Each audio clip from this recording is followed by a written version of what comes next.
Bonsoir dans cette édition de ce soir. Mesdames et messieurs, le journal au complet à présent. Je vous disais dans les titres, le président de la République de Djibouti, son Excellence M. Ismaël Omar Guelleh, a procédé ce vendredi, juste avant la prière de midi, à l'inauguration d'une nouvelle mosquée située près du port de pêche, derrière la route de Venise. L'édifice de culte inauguré aujourd'hui portera le nom de Jma'al Abtidan, en référence de son promoteur financier, l'homme d'affaires Ahmed Nour Jma'al, figure emblématique du secteur privé djiboutien, notamment dans le domaine bancaire, immobilier, entrepreneurial. D'une capacité d'accueil de 1600 personnes, la mosquée Jma'al Abtidan est érigée sur 3 étages dans des locaux distincts de prière pour les hommes et les femmes. La mosquée est connectée à l'ensemble d'équipements publics dans l'ONEAD et l'EDD et est desservie par une route entièrement goudronnée et débouchant sur un important parking. Sa mise en service s'ajoute à la gamme à Djibouti de mosquées alliantes au calme et fraîcheur, propice au recueillement, à la concentration spirituelle, à la dévotion. A priori, elle servira de lieu immédiat de prière aux habitants de la nouvelle cité construite dans sa proximité. Elle offre également un cadre d'appoint de culte à d'automobilistes, nombreux empruntant souvent la route de Venise. Une foule nombreuse de fidèles, dont les membres du gouvernement, parmi lesquels le ministre des Affaires musulmanes et des biens Warf, M. Moumin Hassan Barre, ont pris part à la cérémonie d'inauguration de la nouvelle mosquée Jma'al Abtidan, placée sous l'égide du président de la République, El-Hajj Ismaël Omar Guelleh. الله حقا نقوله الله الله يا ودود الله يا معبود. Le directeur général du Bruges Group, M. Mohamed Khalif, a indiqué dans une réaction que cette nouvelle mosquée est sur une superficie de 1900 mètres carrés et composée de 2 étages destinés pour les hommes et les femmes. Cette nouvelle mosquée Jma'al Abtidan est un lieu de culte avec une capacité d'accueil de 1600 personnes et un parking pour près de 300 véhicules. Cette mosquée constitue un symbole et un lieu de prière et invocation pour ce mois béni de Ramadan. La mise en service de cette nouvelle mosquée va accroître significativement le niveau d'édifice religieux à portée des citoyens qui nouent désormais à la perspective de se retrouver en grand nombre pour participer à leur culte. Dans une réaction également, le ministre des Affaires musulmanes et des biens Warf, M. Moumin Hassan Barre, a indiqué dans une interview que cette nouvelle mosquée se distingue par son style architectural unique qui couvre une superficie de 1900 mètres carrés et constitue un lieu de culte très important et incontournable, surtout dans cette période de Ramadan. Le ministre des Affaires musulmanes a ajouté que ce mosquée, qui est financé par le groupe Salam, est un monument religieux correspond aux critères et standards de grandes mosquées. Avec une capacité qui accueille 1600 personnes, cette mosquée constitue un symbole d'unité et permettra à de nombreux Djiboutiens de faire leurs prières et leurs invocations religieuses dans ce mois béni du Ramadan. Autre actualité nationale, c'est dans le cadre des activités en l'honneur du mois béni du Ramadan que la Banque International Investment Bank a organisé une soirée iftar collectif et une cérémonie de remise des prix aux clients de la banque au Sheraton Hotel.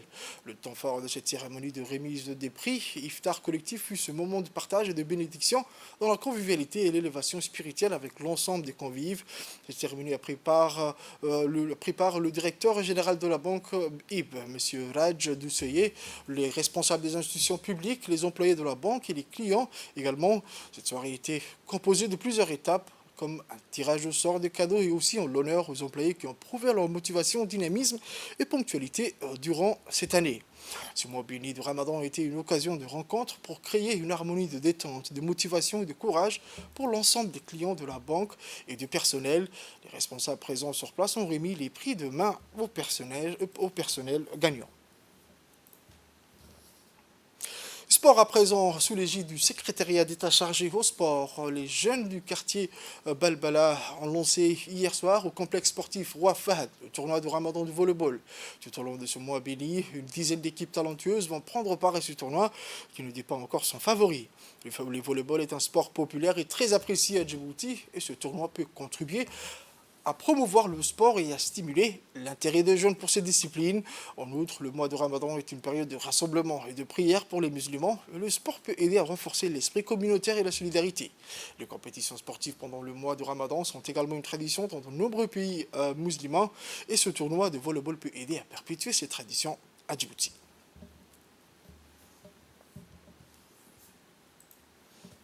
Je vous emmène au sud du pays, à Dikil, à l'instar du reste du pays. C'est autour de la région de l'Unité, où dans le cadre des activités du mois du Ramadan, que la sous-direction régionale du ministère de la Jeunesse et de la Culture de Dikil, en étroite collaboration avec le conseil régional, a lancé le tournoi du Ramadan dans le CDC d'Assaïla. Plus de 12 équipes participent à ce tournoi.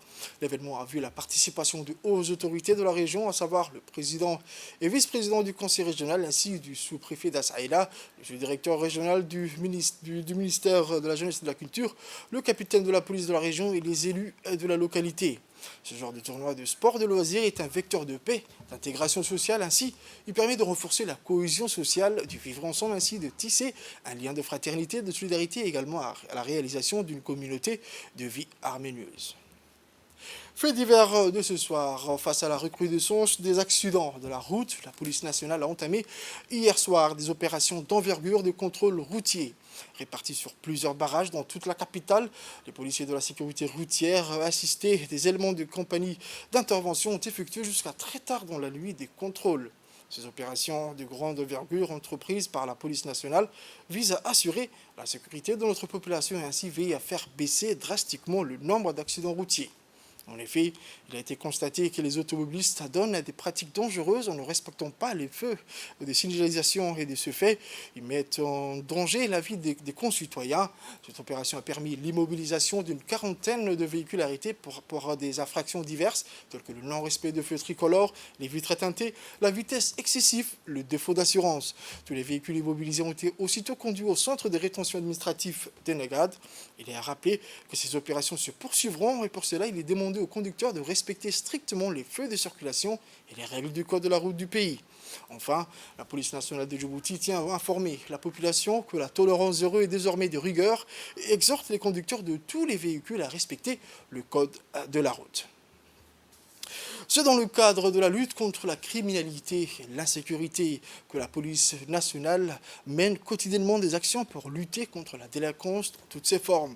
C'est dans ce sens qu'en début de semaine, les éléments des compagnies d'intervention de la police nationale et ceux de la sécurité publique ont mené une opération de grande envergure qui s'inscrit dans le strict respect des directives de la direction générale de la police nationale qui a fait de la lutte contre les stupéfiants une priorité majeure. Lors de cette opération, les hommes de la direction de la sécurité publique, renforcés par les éléments de la compagnie d'intervention, ont ciblé tous les points de rassemblement, les différents secteurs identifiés comme étant des points de stockage et de redistribution de cannabis.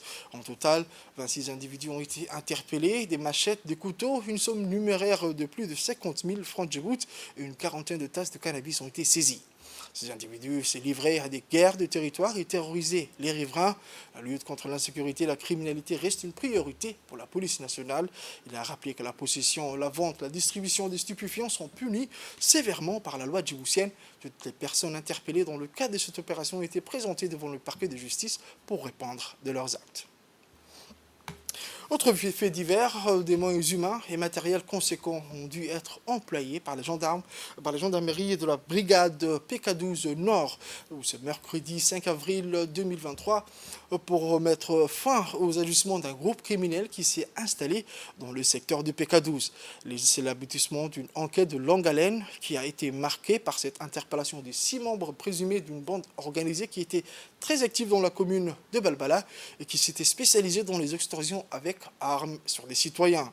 La perquisition effectuée dans un local servant de point de chute pour les auteurs présumés a permis aux enquêteurs de saisir 25 téléphones portables de différentes marques, une somme numéraire de 100 000 francs de Djibouti, un couteau ainsi que 2 pistolets d'armes semi-automatiques.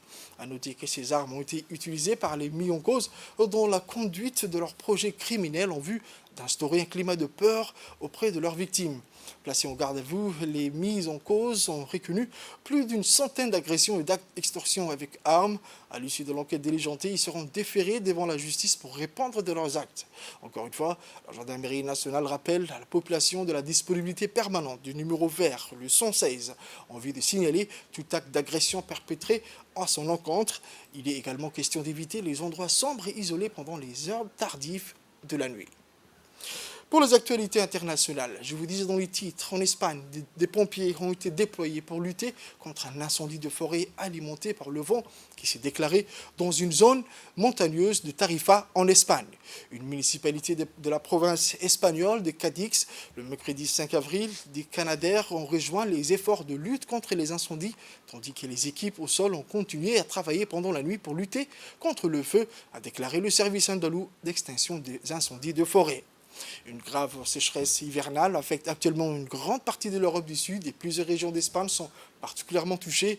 Dans la province de Valence, la température a dépassé les 30 degrés en mars et les précipitations ont été très faibles.